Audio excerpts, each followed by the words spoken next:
Bienvenue sur le 9e épisode de la chaîne Peluche et Fanfreluche. Je suis Isa et vous pouvez me retrouver sur Instagram sous le pseudo Grain de Pelote. Cet épisode sera spécialement dédié à la couture. Désormais, je fais apparaître sur les vignettes de petits pictogrammes ou de dessins représentant la couture ou le tricot de manière à ce que vous puissiez vous y retrouver. J'espère que vous allez bien et avant toute chose, je tenais à vous remercier très sincèrement, très chaleureusement pour l'accueil que vous avez réservé à ma dernière vidéo couture. Voilà. Merci pour tous vos likes, merci pour vos commentaires et surtout merci pour vos abonnements, je suis vraiment très touchée. Alors, je vous propose de commencer, d'entrer dans le vif du sujet. Nous allons passer en revue 9 projets couture, certains plus rapidement que d'autres. Et avant de débuter, je vous parle de ce que je porte. Donc, il s'agit du top Sophia paru dans le La Maison Victor de septembre-octobre 2018 que vous voyez ici en couverture. Je l'ai réalisé dans un jersey de viscose couleur caramel avec des pois irréguliers bleu profond. C'est un tissu très fluide avec, vous voyez, un beau drapé. Je suis obligée toutefois de le porter avec une épingle pour maintenir l'encolure. Je reprocherais à ce pan d'être peut-être un peu trop lâche. Alors je n'ai sans doute pas la poitrine qui convient peut-être pour l'ampleur de ce top. J'ai apporté une modification au niveau des poignets sur les conseils de Sandrine SB Création. J'ai effectivement privilégié des poignets longs et resserrés. Voilà. Comme beaucoup d'entre nous, j'ai des chutes importantes de jersey et j'ai voulu me coudre mes premières culottes. Je me suis donc tournée naturellement vers un patron gratuit et j'ai choisi la culotte Azur proposée par Vanessa Salin. Donc il s'agit d'une culotte de type bikini qui se pose sur les petites hanches. Vous avez une hauteur de culotte de 6 cm environ et je dirais qu'elle est plutôt couvrante sur l'arrière. Elle est proposée de la taille 34 à 54 et c'est un niveau de difficulté 1 sur 3. Pour obtenir le patron, il vous faudra vous inscrire préalablement sur le site de la créatrice et vous recevrez le patron par mail. Vanessa Salin est une créatrice de patrons pour enfants mais également de lingerie. Vous trouvez donc différentes sortes de culottes sur son site. Les marges de couture sont incluses. Vous avez un système de calque et il vous faudra compter 5 pages pour l'imprimer. En même temps, c'est une toute petite pièce. Comme il s'agissait de mes premiers pas en lingerie, je cherchais un patron supporté par une vidéo, ce qui est le cas ici. La vidéo a été tournée en 2 étapes. Alors c'est un peu longué parce qu'il s'agit d'un sew-along filmé en live. Toutefois, les points techniques y sont abordés, notamment le montage de la culotte, la tension de l'élastique, la jonction de l'élastique également.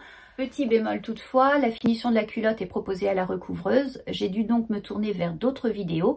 Sur la chaîne de Vanessa Salin, j'ai pu trouver une vidéo qui s'intitule Coudre les élastiques à la taille, une autre qui s'appelle Coudre les élastiques aux cuisses, et puis j'ai visionné également les vidéos de la papesse de la lingerie, à savoir Charlotte Jobert, qui sur la chaîne Artésane propose 2 vidéos.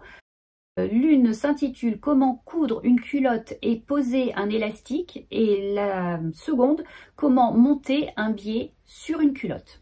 Je vous montre ma réalisation. Vous reconnaîtrez peut-être le jersey de viscose que j'ai utilisé pour réaliser un t-shirt Burda. Je vous montre sous tous les angles cette petite culotte.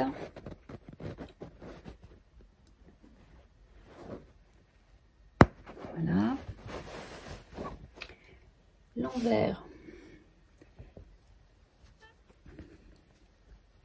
Vous voyez, aucune couture apparente, un gousset très propre et l'assemblage se fait à la surjeteuse pour la pose élastique à la machine à coudre.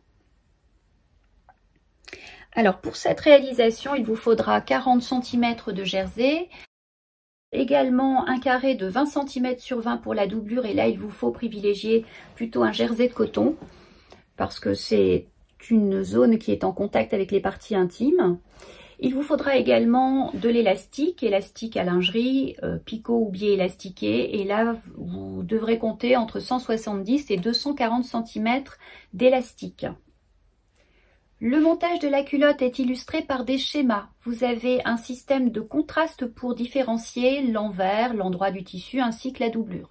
Ce qui fait défaut dans ce patron, c'est l'indication de la nature des points à utiliser, notamment pour la pose de l'élastique.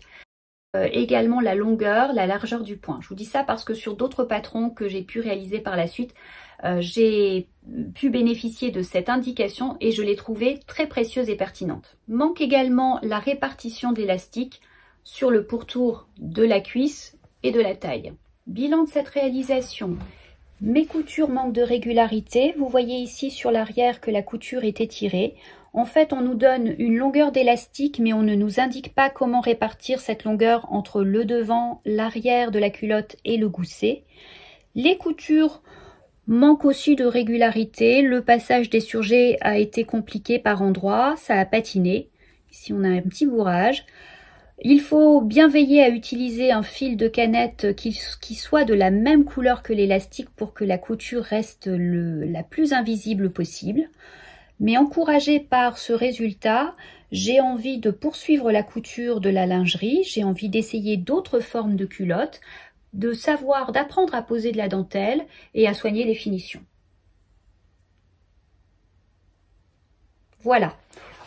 On passe à la réalisation suivante. Alors maintenant je viens vous parler body et notamment du body de Marie. Voici le patron qui est paru aux éditions La Plage en 2018. Moi à l'époque il m'en avait coûté 14,20 €. Donc c'est un patron qui vous donne la possibilité de réaliser deux bodys. Vous avez un body de type lingerie, donc un body léger qui s'appelle Ivonic.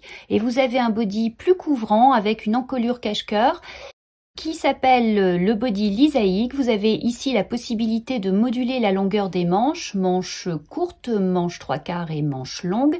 Et pour chacun de ces modèles, vous avez également la possibilité de switcher le bas de ces bodys et d'opter donc pour une finition culotte ou une finition shorty. Ce patron est proposé de la taille 34 à la taille 52. Les marges de couture de 0,7 cm sont incluses. 2,5 cm pour l'ourlet des manches. Il vous faudra un jersey présentant 50% d'élasticité dans les deux sens.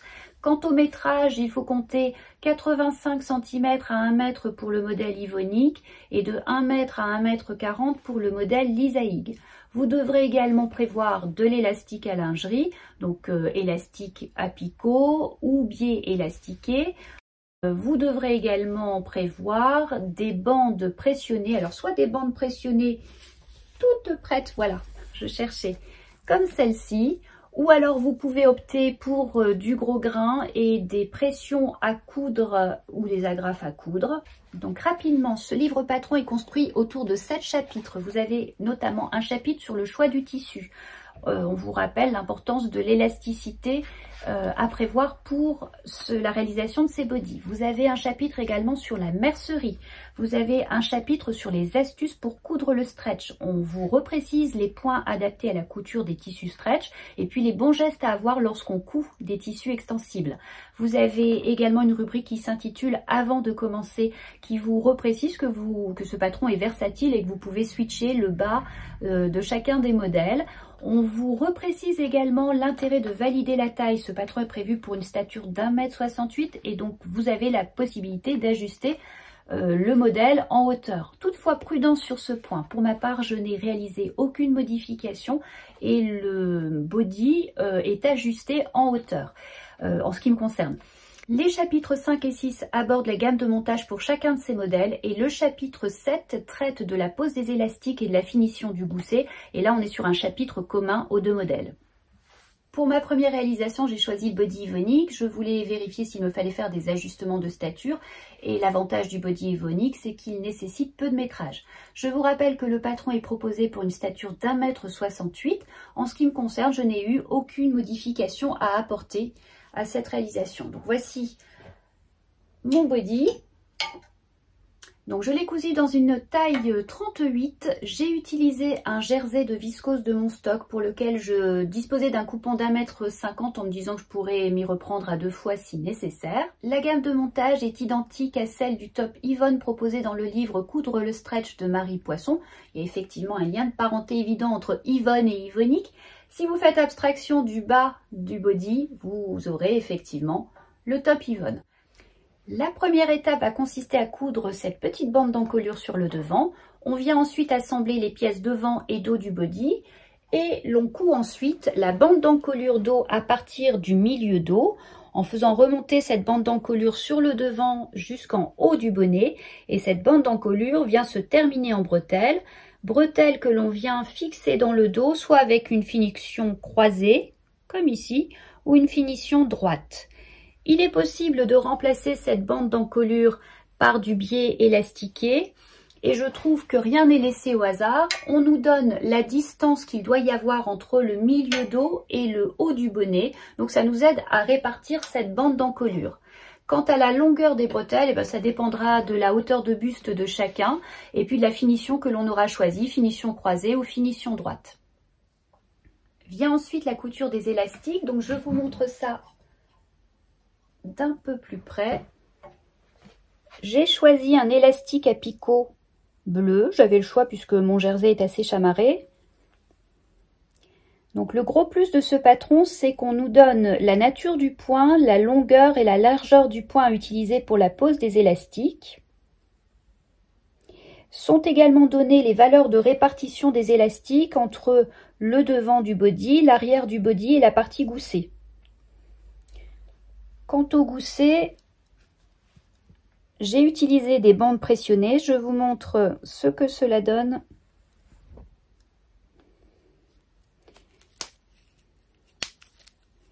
Donc il s'agit de bandes pressionnées toutes prêtes.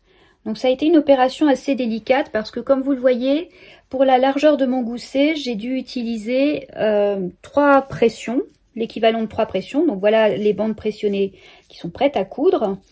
Et donc, comme vous pouvez le constater, l'écart entre les pressions n'est pas modulable. Et donc, sur la pose de cette bande pressionnée sur ce body, il me fallait 3 pressions. Et donc, ça donne assez peu de valeur, assez peu de jeu pour rabattre le ruban et venir le coudre. J'ai eu aussi quelques difficultés à chaque passage au-dessus de l'élastique. En fait, la couture patinait un peu et donc j'ai des coutures assez imprécises. Bon, finalement, j'ai limité les dégâts. Donc, on a un gousset qui est doublé à l'intérieur, bien entendu. Voilà, je vous montre.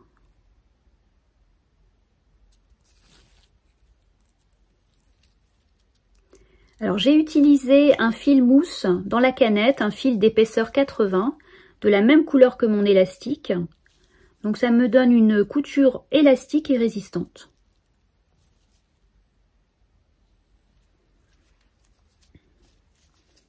Et comme c'est la répétition qui contribue à la maîtrise, j'ai récidivé et j'ai réalisé un body pour ma fille Sarah dans le même tissu puisque j'avais suffisamment de métrage. Alors, elle a choisi un élastique à picot couleur rouille et je me rends compte que je l'ai posé sur l'envers. Le fil de canette est un fil de canette rouille pour que la couture soit invisible. J'ai rencontré les mêmes écueils pour les finitions du gousset s'agissant de la pose de la bande pressionnée. Je m'y suis parfois repris à 2 fois. Là, vous voyez par exemple, j'ai encore les traces d'une ancienne couture.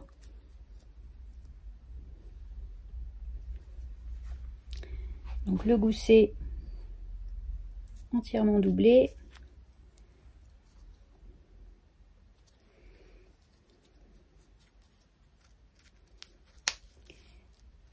Elle a choisi une finition de bretelle droite.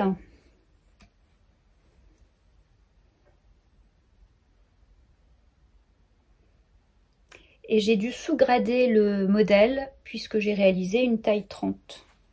Le patron est proposé à partir de la taille 34. Voilà. Je vous laisse avec quelques photos du modèle porté.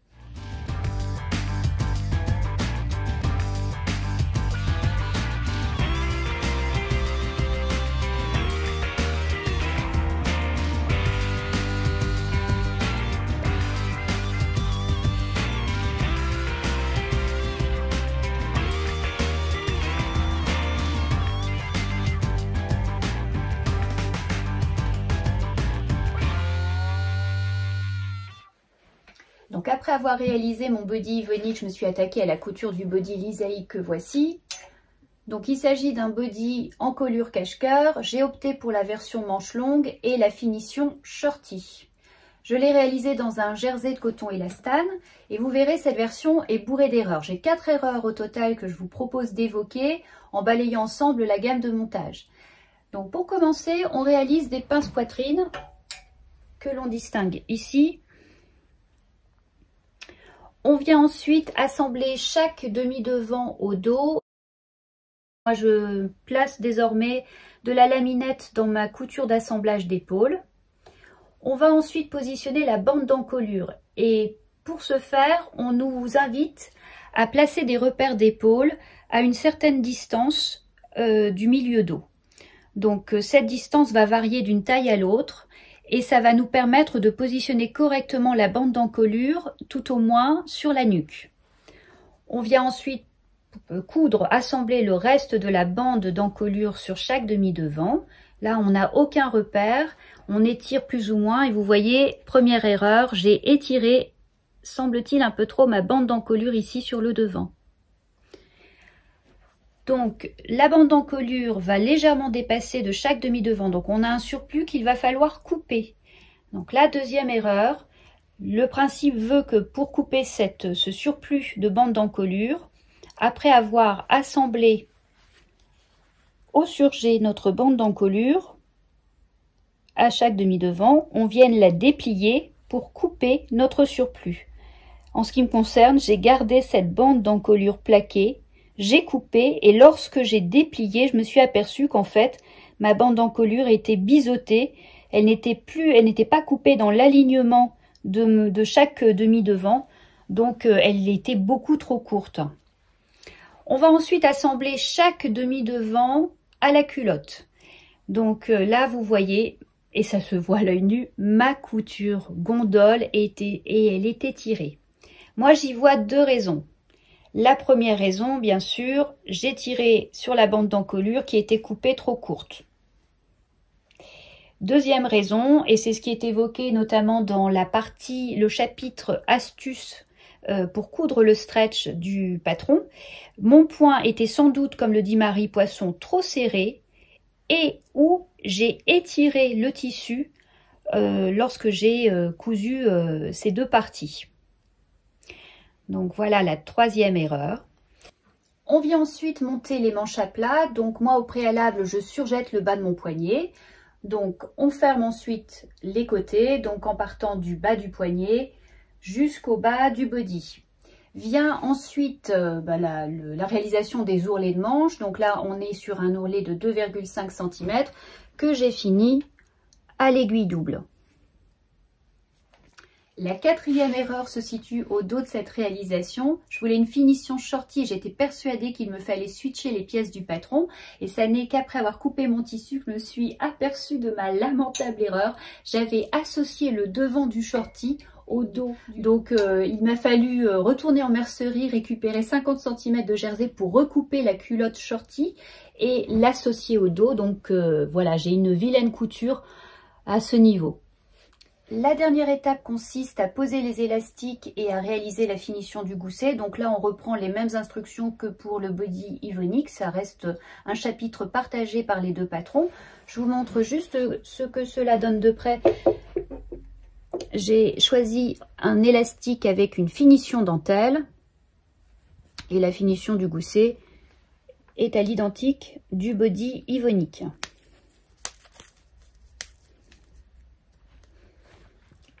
Avec un gousset entièrement doublé. Je vous montre ce que donnent également mes essais de points que j'ai réalisés dans un fil de couleur contrastée. Je trouve ça très intéressant de jouer avec un fil de couleur pour donner un peu de peps à une réalisation qui, comme ici, est plutôt monochrome. Alors moi, je ne m'y suis pas risquée car je craignais de ne pas maîtriser suffisamment ce point et donc que les irrégularités du point se voient et que ce soit trop grossier. Mais voilà, je me dis que ça apporte beaucoup de fantaisie et qu'une fois le point maîtrisé, on peut se permettre un peu de couleur.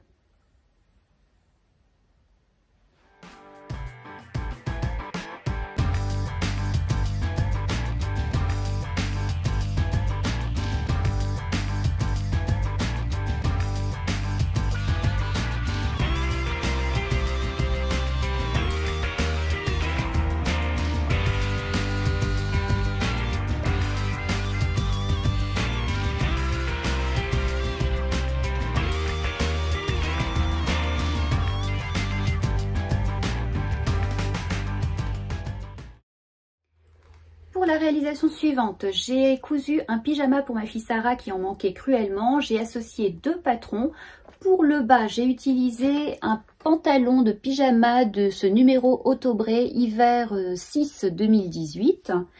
Et pour le haut, j'ai utilisé le patron du t-shirt Soel de Petit Dôme. Donc voici le visuel du bas de pyjama. Donc c'est le numéro, la pièce 32. Donc le Sleepy Legs, qui est un pantalon de pyjama proposé de la taille 134 à la taille 170. Donc on est plutôt sur un pyjama de type pyjama de grand-père. On est plutôt sur une taille élastiquée et un revers sur le bas du pantalon. Et on est sur une coupe plutôt large. Je vous montre ma réalisation.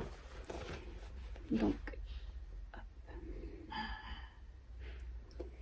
j'ai choisi un coton souple motif paisley dans les tons caramel, vert bouteille, bleu roi et un bleu profond pour le fond. Un motif très à la mode à une époque et qui revient en force. Donc j'ai apporté quelques modifications au modèle de base. J'ai notamment créé des poches latérales que j'ai prises dans la couture d'assemblage. Donc j'ai patronné une petite poche, hein, rien de bien méchant. J'ai ensuite plaqué mes surjets et j'ai surpiqué parallèlement à ma couture d'assemblage sur l'endroit du tissu. Donc ça crée une petite fantaisie qui n'est pas forcément visible ici à la vidéo. Mais l'idée c'était aussi de renforcer la couture. J'ai fait la même chose sur la couture de la fourche. Donc j'ai plaqué les surjets de chaque côté et j'ai surpiqué parallèlement à ma couture d'assemblage. L'autre modification se situe au niveau de la ceinture. Le patron de base disait de replier le haut du pantalon sur 3 cm afin de créer la coulisse. Moi je trouvais que ça baissait la ceinture assez sensiblement, donc j'ai plutôt redessiner une ceinture intérieure que je suis venue assembler au pantalon pour créer ma coulisse. Donc j'ai gagné 3 cm en hauteur. J'ai ensuite smoké la ceinture. Enfin, j'ai d'abord glissé mon élastique. J'ai réalisé des piqûres parallèles sur l'élastique, ce qui a eu l'effet de smoker la ceinture. Et puis s'agissant de l'ourlet du bas, j'ai fait un ourlet simple, pas de revers en ce qui me concerne. Juste un surjet et un repli d'1,5 cm. Voilà pour le bas du pantalon. J'ai décidé d'associer à ce bas un jersey couleur vert bouteille. Je trouve que le mariage est plutôt heureux. Et j'ai choisi, comme je vous le disais, le patron du t-shirt Soel. Donc je vous montre ce que cela donne. Voilà, donc on est sur une encolure basique, des manches longues et une finition d'ourlet basique également. J'ai juste réalisé un petit rappel du pantalon en créant une poche plaquée. Bon, je reviens sur le patron. Donc le patron du t-shirt Soel propose 3 types d'encolures. Vous avez une encolure basique, une encolure en manchure américaine symétrique, une encolure en manchure américaine asymétrique. Vous avez des manches basiques, des manches à revers, des manches ballons. Vous avez une finition d'ourlet classique, finition élastiquée ou basque froncée. Ce patron est proposé de la taille 2 à 16 ans. J'ai réalisé pour Sarah la taille 12 ans. Domiti de Petit Dôme propose un bonus manche longue. Les marges de ce patron ne sont pas incluses, elles sont laissées à la libre appréciation des utilisateurs en fonction des habitudes de chacun. Toutefois, un ourlet de 1,5 cm est conseillé pour l'ourlet des manches et l'ourlet du bas. Et vous avez un système de calque. Il vous faudra 50 cm à 1,10 m de jersey dans une laisse de 140 cm. Pour la réalisation de ce t-shirt, j'avais pris 1,20 m de jersey à 10,90 € du mètre, donc j'en ai eu pour 13,08 €. Et pour la popeline, ce que je ne vous ai pas dit, c'est que j'avais pris 1,30 m à 7,90 €, donc j'en ai eu pour 10,27 € pour le bas. Ce qui fait un pyjama, alors même si, en fait, j'ai utilisé quasiment toute la popeline et il me reste très peu de jersey, donc ça fait un pyjama à 23 €. Pour le montage du t-shirt, on a une pose de biais qui se fait en 2 étapes. Donc on va avoir une bande d'encolure pour le devant et une bande d'encolure pour le dos. On vient donc poser cette bande d'encolure dont la longueur va correspondre à la longueur de notre encolure. On pose cette bande d'encolure et on vient couper le surplus du biais qui dépasse, tant pour le devant que pour le dos.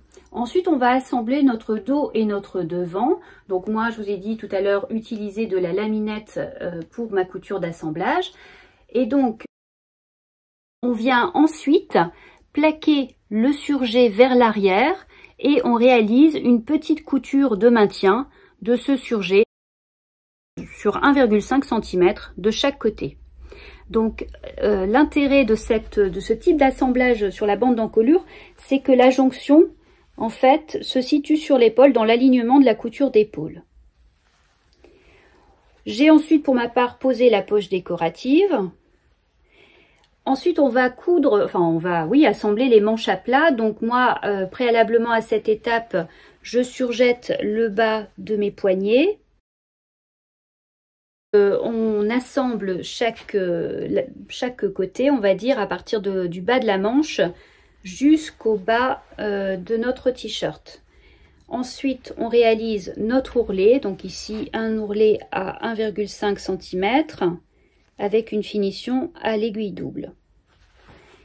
Et j'ai fait la même chose pour le bas. Voilà, et notre t-shirt est terminé.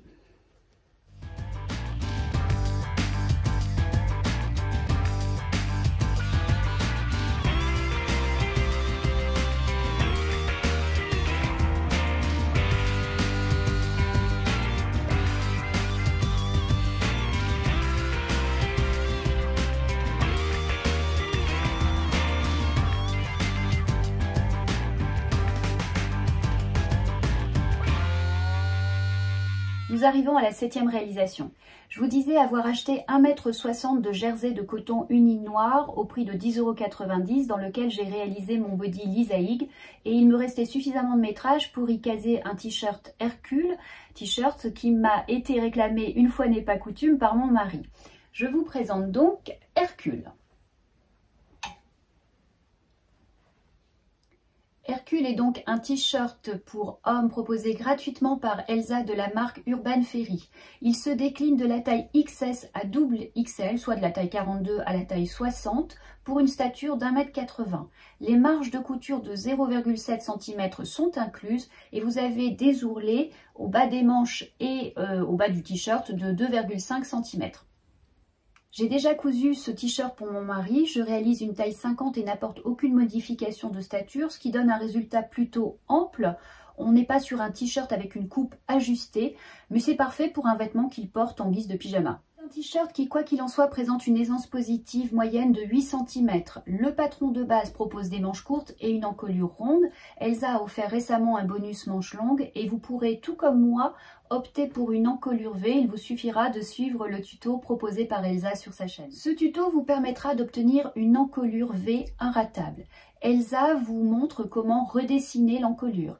Elle vous précise comment préparer cette encolure, notamment par l'entoilage de la pointe. Vous pouvez utiliser de la viseline ou découper votre pointe dans votre entoilage. Ensuite, Elsa nous explique comment assembler cette bande d'encolure en 2 temps. Donc, dans un premier temps, on va s'occuper de la pointe en réalisant une couture simple qui va débuter à peu près à 6 cm avant la pointe. Elsa nous guide ensuite pour piquer le V de la pointe sans faire de faux plis. Et il faut ensuite remonter la couture légèrement sur 6 à 8 cm également.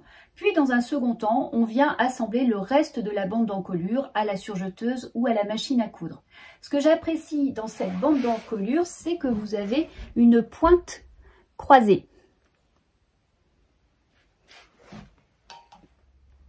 Ce que je ne vous ai pas dit, mais vous vous en doutez, c'est qu'avant de monter la bande d'encolure, il faut assembler le devant et le dos du vêtement par la couture d'épaule. Moi, je place toujours de la laminette dans cette couture. Vient ensuite le montage des manches et les manches se montent à plat.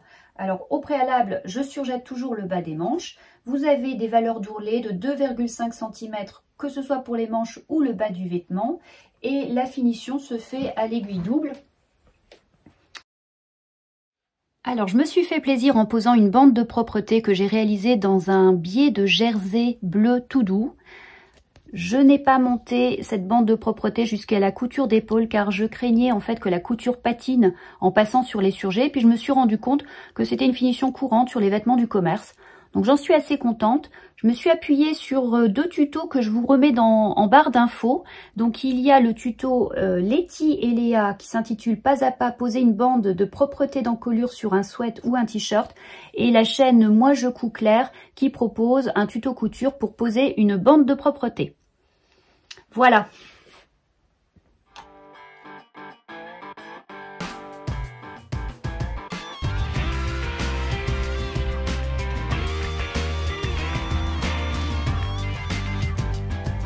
Pour la réalisation suivante, je vous propose de passer à un projet chaîne et trame.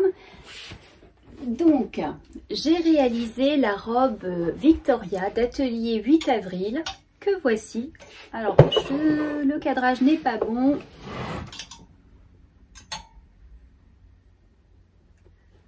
Hop, on va essayer un peu plus bas pour que vous voyez voilà, l'essentiel de la robe. Donc voici une robe que j'ai réalisée dans une viscose trouvée chez Mercerine, dans un coloris que j'affectionne tout particulièrement, hein, vous le savez, donc coloris terre de Sienne, terracotta. Donc cette viscose était proposée à un prix très doux, entre 10 et 11 € et j'y ai vu tout de suite la robe Victoria. En fait, en octobre dernier, j'ai gagné pour les 1 an de la marque Atelier 8 avril 5 patrons pochettes. Et donc j'ai eu cette chance et parmi les patrons choisis, j'avais choisi cette robe Victoria. Donc voici la pochette. Donc c'est une robe qui se décline également en blouse. Elle est proposée de la taille 34 à la taille 48 et on est sur un niveau intermédiaire, 2 ciseaux sur 3. La pochette comprend le livret d'instructions que voici et vous avez les planches patrons imprimées sur un tissu épais. Les pièces ne se chevauchent pas, vous pouvez découper directement dedans. Il n'en était pas question pour moi, je joue toujours la carte de la prudence. Les marges de couture sont incluses, marge de 1 cm, c'est ça. Les instructions sont écrites. On a des photos incluses en page centrale, mais qui malheureusement ne sont pas légendées. Il vaut mieux s'appuyer sur la vidéo qu'a faite Pauline et qui est très explicite. Vraiment, on est bien accompagné. Donc, cette robe se caractérise par une encolure croisée. Vous avez un jeu de plis qui forme des lignes obliques qui viennent souligner cette encolure V. Vous avez un petit col officier, des manches gonflantes, plutôt structurées. Vous avez une taille élastiquée uniquement dans le dos. On est sur une longueur midi. Vous avez des pans ouverts devant avec une fente audacieuse. Et chacun de ces pans est marqué par des plis qui font écho aux plis du buste. Alors pour réaliser cette robe, j'ai voulu valider la taille notamment du buste et donc j'ai procédé à une toile, une demi-toile. Et attention les yeux, ça va piquer puisque j'ai utilisé les draps récupérés de ma grand-mère. Donc voilà. Donc ça vous donne un aperçu de ce que donne la robe avec un tissu qui a beaucoup plus de tenue. Donc j'ai réalisé les plis et les plis se tenaient assez bien. J'ai tout de même voulu sécuriser en réalisant une surpiqûre sur l'arrière du pli. Et le gonflant de la manche est beaucoup plus marqué avec un tissu rigide qui a plus de tenue. Cette toile m'a permis de valider la taille 38, j'ai donc pu couper mon tissu. Pour l'assemblage de cette robe, on commence par la réalisation des plis sur chaque demi-devant.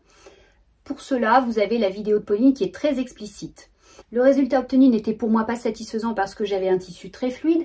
J'ai donc décidé de surpiquer les plis sur l'envers du tissu et je vous montre sur ma toile. J'ai procédé en 2 temps. J'ai d'abord surpiqué sur la partie la plus externe du pli, mais ça n'était pas suffisant. Le pli continuait à s'ouvrir sur l'endroit. Donc j'ai mordu davantage pour réaliser ma deuxième surpiqûre. Ensuite, on réalise les pinces poitrine. On va border l'encolure d'un biais que l'on va réaliser nous-mêmes dans le tissu principal. Je vais m'avancer parce qu'on ne voit pas grand chose. Donc j'ai posé ici une petite épingle parce que l'encolure s'ouvre. Voilà. Le biais réalisé dans le tissu principal. Alors on le monte assez haut puisque ce biais doit être pris dans la couture du col. Donc la pose du biais sur l'encolure et la réalisation des plis a eu pour effet de déformer mes pièces. Donc lorsque j'ai assemblé mes demi-devants et mon dos, je me suis aperçue que les pièces ne coïncidaient pas. Ce qui n'a pas facilité la pose du col par la suite, puisque j'avais l'impression d'avoir un col trop court au regard de mes pièces. Donc il a fallu que je triche un peu et donc j'ai des coutures qui sont étirées sur l'encolure. J'ai une finition avec un point à la main, mais bon, les finitions ne me conviennent pas. J'ai essayé de limiter la casse. Mon biais que j'avais, il me semble, monté assez haut, était juste pris dans ma couture. Et comble de tout, j'ai donné un coup de ciseau par mégarde dans mon tissu. Donc là, je ne sais pas, il va falloir que je fasse un point de broderie pour camoufler cette entaille. Alors on se monte ensuite les manches. Donc on a des manches très froncées avec des fronces qui débutent très bas sur la manche, qui se terminent très bas aussi dans le dos. Alors avec un effet normalement plus marqué sur un tissu plus rigide. On vient ensuite assembler la ceinture. On laisse le buste en attente. On vient préparer les pans. Donc sur chaque demi-devant, on réalise les plis en respectant l'écran de montage. On suit la vidéo si nécessaire. Voilà. On réalise un double repli pour la finition des pans ouverts. On assemble les deux demi-devants de la jupe au dos de la jupe. Et puis ensuite, on assemble la jupe à la ceinture. On vient fixer un élastique sur le dos entre les deux coutures latérales. Et on referme la ceinture, voilà, à l'intérieur. Je vous montre, on a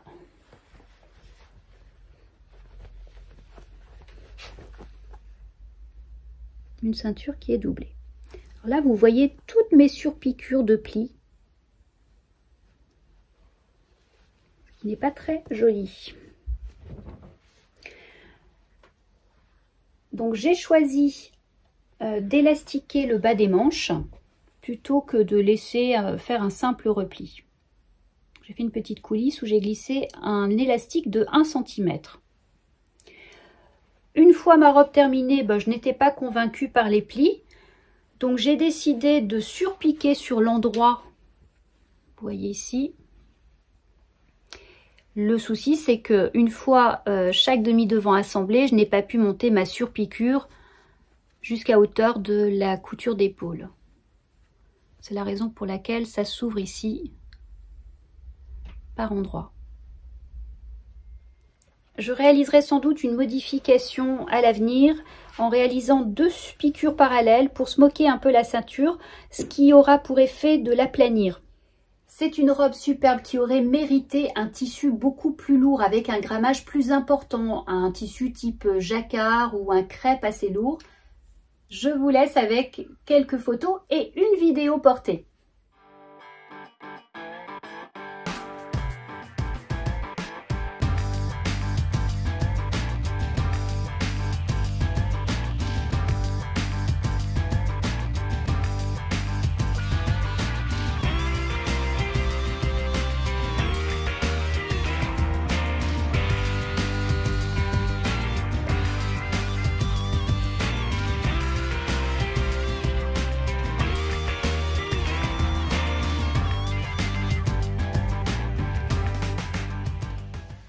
Pour la dernière cousette, je viens vous parler du pantalon Malo paru dans le dernier La Maison Victor de janvier-février 2022 que voici. Je vous mets le dessin technique du patron. Donc il s'agit de ce pantalon type jogging à la coupe droite. Vous avez une bande latérale qui peut être réalisée dans un tissu contrastant. Il a une taille élastiquée réalisée en bord-côte. Le bas est terminé également par un bord-côte fendu. Et vous avez 2 poches italiennes profondes. Alors Malo est présenté comme un pantalon versatile qui appartiendrait tant au vestiaire du vêtement sportswear que du vêtement de ville. Si l'on regarde les photos proposées par le magazine, vous avez effectivement, je vais y arriver, une version sportswear et la version pantalon de ville, vous voyez ici, présenté, porté avec des escarpins. Le magazine titre d'ailleurs pantalon cigarette. Moi j'y mettrai un gros bémol, ce pantalon n'est pas si ajusté qu'annoncé. J'avais déjà des doutes en regardant les photos du magazine et les réalisations sur Instagram et ces doutes se sont vérifiés. Je vous présente ma réalisation. Voici mon malot. Ce patron est proposé de la taille 34 à la taille 56. Il vous faudra 1,35 m à 2,15 m de tissu extensible. Il est déconseillé d'utiliser un jersey fin. Pour ma part, j'ai choisi ce molleton épais en vert doudou, couleur bleu capri. Alors oui, vous êtes en train de me dire que c'est un bleu pétrole. Eh bien, pas du tout. Ouvrez deux pages de votre ordinateur, tapez d'un côté bleu pétrole et bleu capri et comparez les deux. Vous verrez. Je suis sur un bleu capri. Là, vous êtes en train de me prendre pour une extrémiste de la couleur. Écoutez, hein, quand on a un frère qui a fait les beaux-arts, voilà, on y est un peu marqué. Alors, je perds le fil de ce que je vous disais. Je vous parlais du molleton. Donc, c'est un molleton épais, 300 grammes environ du mètre carré. L'avantage que j'y vois, c'est qu'il est chaud. Il est parfait. Il remplit l'objectif que je m'étais fixé, à savoir me réaliser un pantalon homeware pour remplacer mes vieux jogging informes, élimés, des pantalons vieux de 10 ans. Ouais, je fais partie de la team qui porte des joggings le week-end. Mais je ne suis pas la seule, paraît-il, n'est-ce pas Sophie, de Tricot Monde Sophie? Et donc voilà, ça c'est l'avantage. Le négatif que j'y vois, c'est que j'ai dû assembler jusqu'à 5 épaisseurs au niveau de la ceinture. Vous avez la pièce devant jambe, vous avez l'intérieur de la poche, le fond de poche et vous avez la ceinture qui est constituée du bord-côte plié en deux. Et comme vous pouvez le constater, il y a selon moi un problème de compatibilité entre le tissu et le bord-côte au niveau de la ceinture. On a un surjet très épais et une couture qui gondole, ce qui a tendance à alourdir la silhouette. Alors la ceinture est constituée donc d'un bord-côte plié en deux. On vient réaliser des surpiqûres qui vont constituer les 3 coulisses dans lesquelles on va glisser un élastique de 1 cm. On crée au préalable 2 boutonnières dans lesquelles on viendra glisser le cordon par la suite. Alors j'ai rencontré un problème au moment de la réalisation de la coulisse supérieure. Vous devez à un moment assembler vos ceintures devant et dos et vous devez laisser une ouverture dans la couture intérieure latérale de votre bord-côte, ouverture qui va servir à glisser les élastiques. Vous avez des repères de couture indiqués, donc des repères qui vous disent où arrêter la couture et où la reprendre.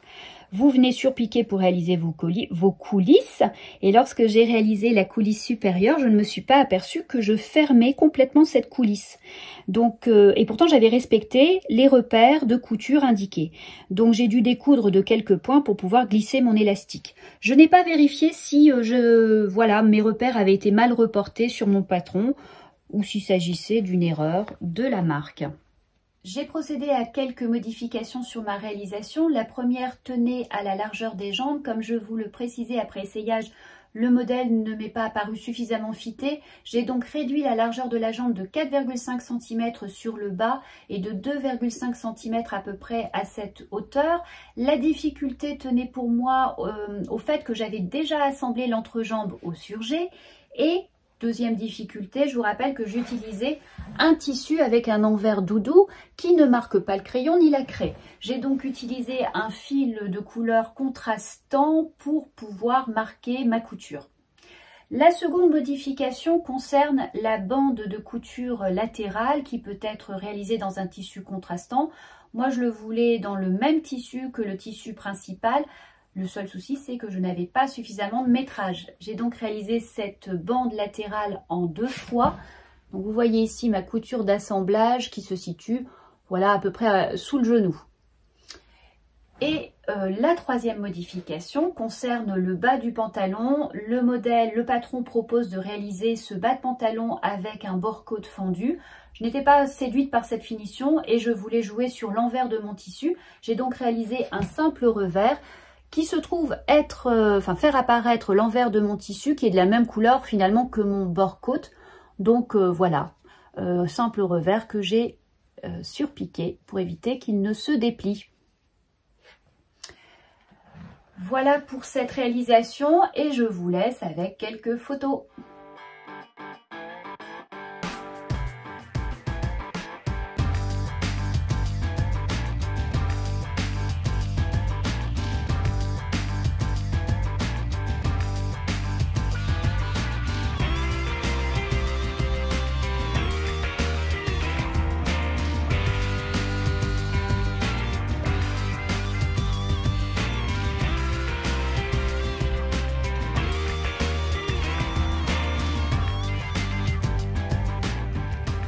Voilà, cet épisode touche à sa fin. J'espère que vous avez passé un agréable moment. N'hésitez pas à me laisser un commentaire, à partager vos conseils, notamment en matière de couture de jersey. Vous avez vu, j'ai une belle marge de progression. Je vous souhaite de bons moments de loisirs créatifs, quels qu'ils soient, et je vous dis à très vite.